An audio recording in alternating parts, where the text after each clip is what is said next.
I'm now very honored to introduce Dr. Linda Yueh. She's an economist, a broadcaster, and an author, and you can read her full background in the brochure, but she's incredibly accomplished. She's a fellow in economics at St Edmund Hall, Oxford University, and she's adjunct professor of economics at London Business School. She's a TV and radio presenter, including for BBC Radio 4 and The World Service, as well as having fronted BBC TV series such as The New Middle Class, Next Billionaires, and Working Lives. She's a widely published author, and her newest book is The Great Economists, How Their Ideas Can Help Us Today. She's kindly agreed to do a book signing after her talk as well, and her book is available from Daunt Books in the Education Centre, so do make sure you get yourself a copy. But on that note, I'm honoured to introduce Dr. Linda Yueh.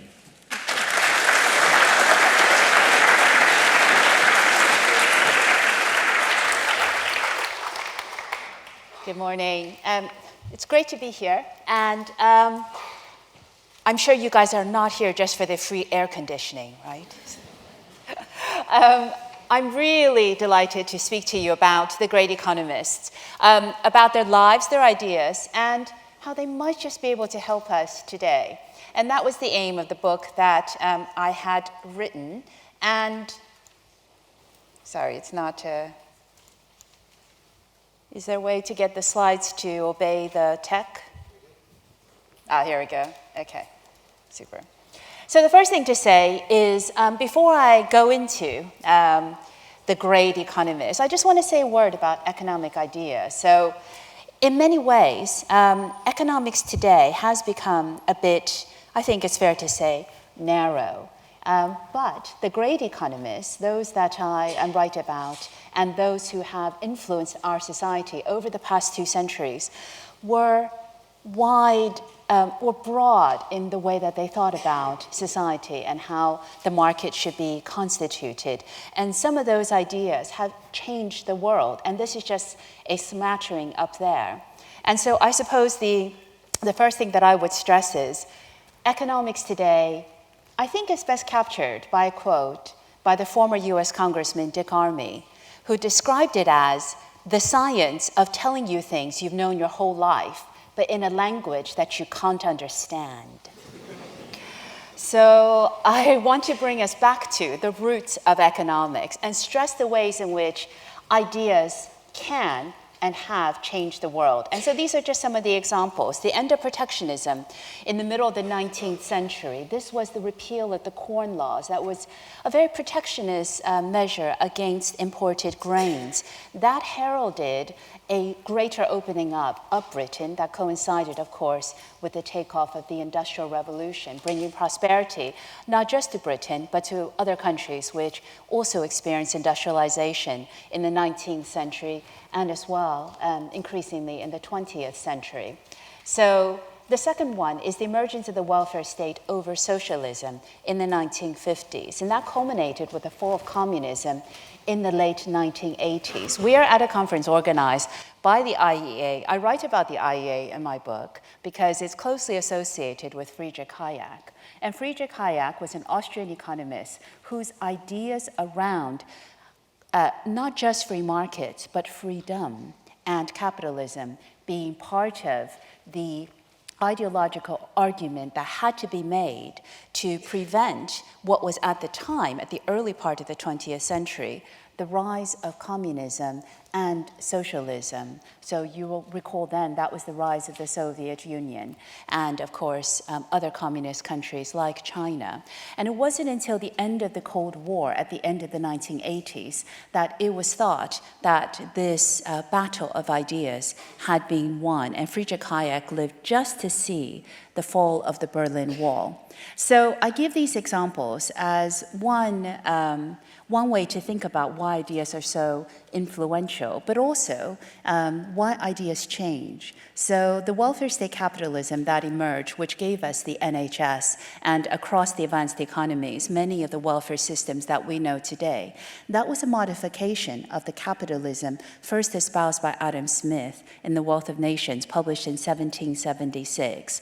It was thought that, yes, where there is a role for the state, it is where markets are not operating that efficiently, but with the focus on what to do with the so-called deserving poor, because a lot of these ideas came about in the late Victorian era, that led to a modification of classical economics into neoclassical economics, and thus the welfare state was born after World War II, and that began to win the battle over the rise of communism and socialism. I just want to give you a sense of some of the ideas that have been very influential in our society, and I don't have time to go through all the great economists, but I'm going to focus on a couple of them. So I just want to situate them in terms of the spectrum. Now, of course, this is all debatable, as with lots of social science, but this is roughly speaking where I would place economists that I write about on the spectrum, near to the state or near to the market. So of course in the middle you've got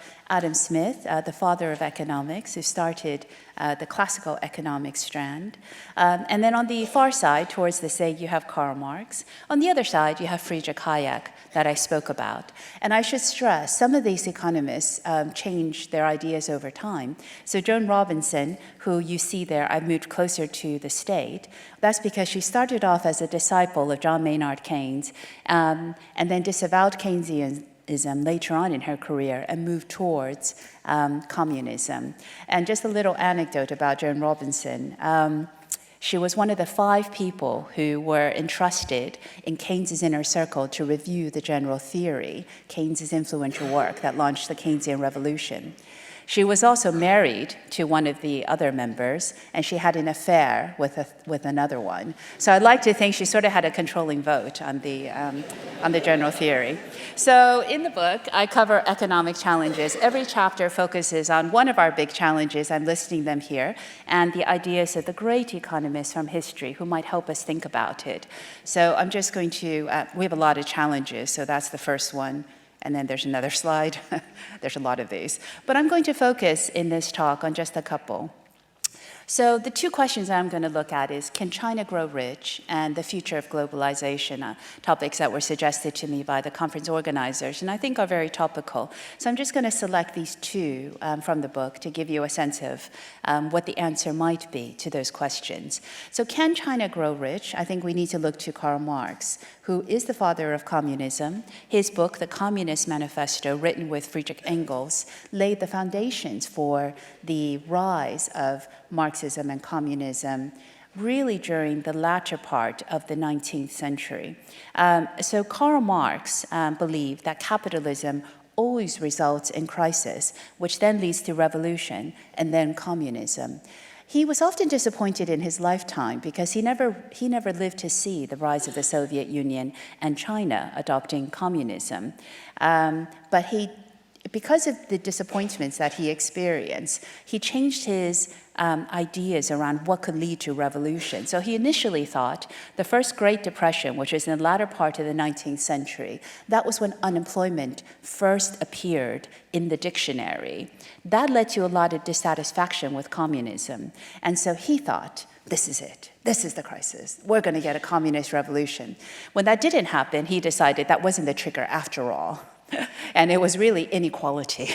It was income inequality that results in a capitalist system that would lead to revolution.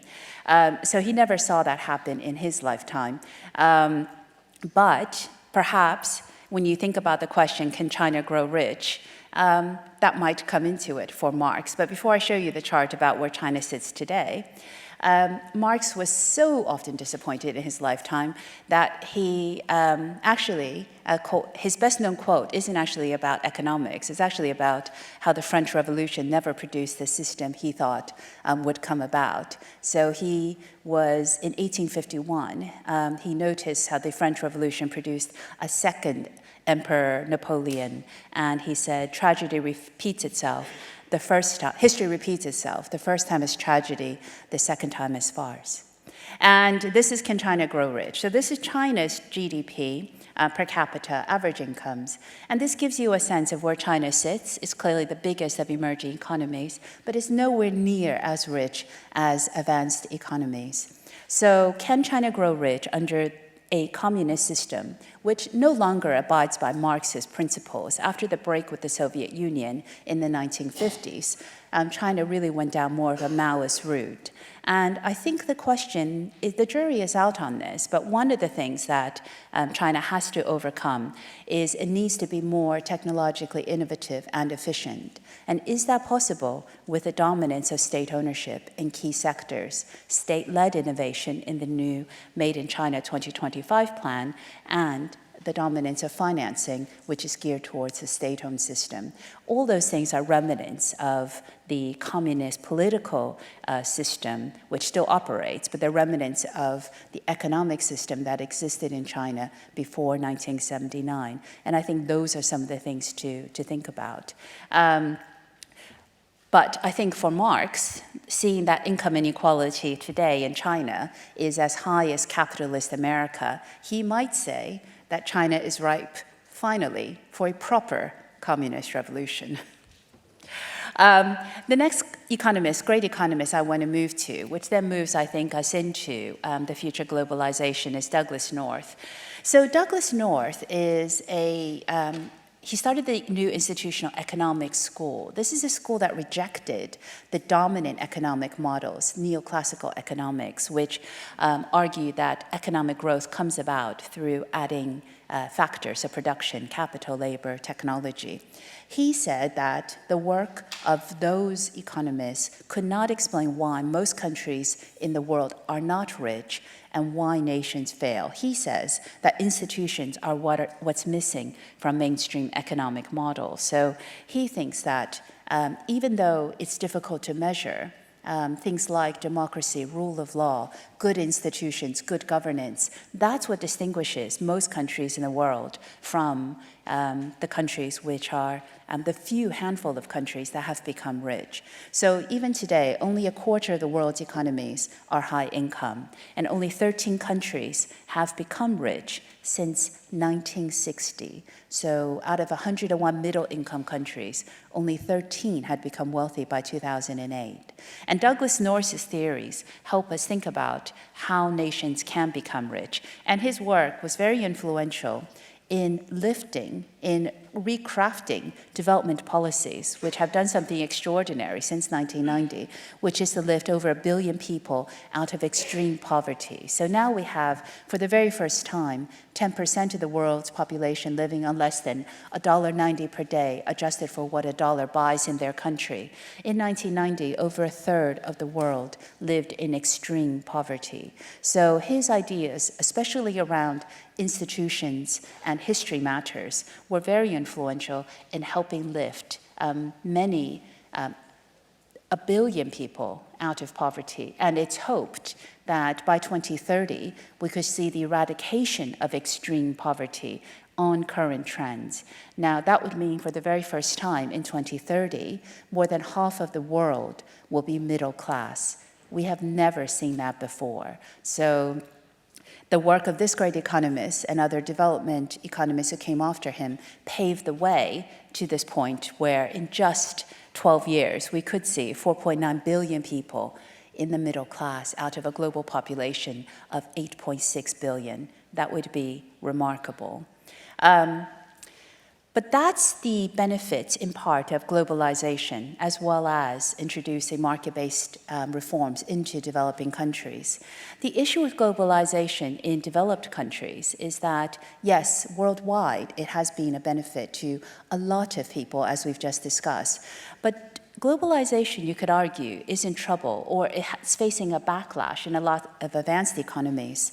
And that's because when a country trades, the economy as a whole wins, but there will be those who win more than others. In fact, there are also losers in that the sectors that the country no longer specializes in as much often see shrinking employment in that area. So the question for globalization in the developed world is currently around how you help those who have lost out from the globalization process. Now, that's not the only factor. Technology is actually a bigger factor in unequal distributional outcomes that we've seen over the past 20, 30 years.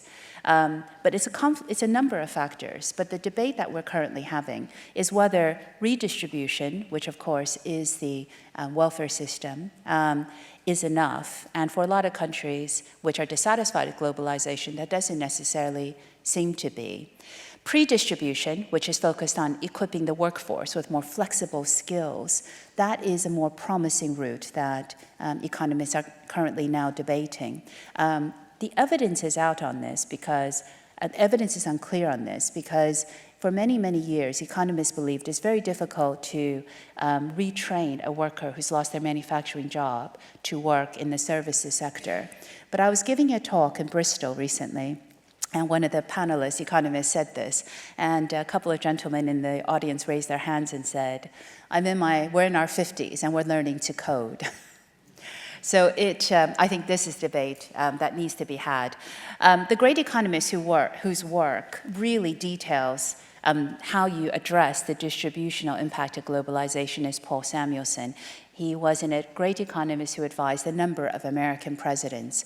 And his observation about trying to get presidents to think about economics is captured in the quote that I've put up there. I can't think of a president who has been overburdened by knowledge of economics. So, finally, economics doesn't have ready-made answers, as I've discussed with these two issues.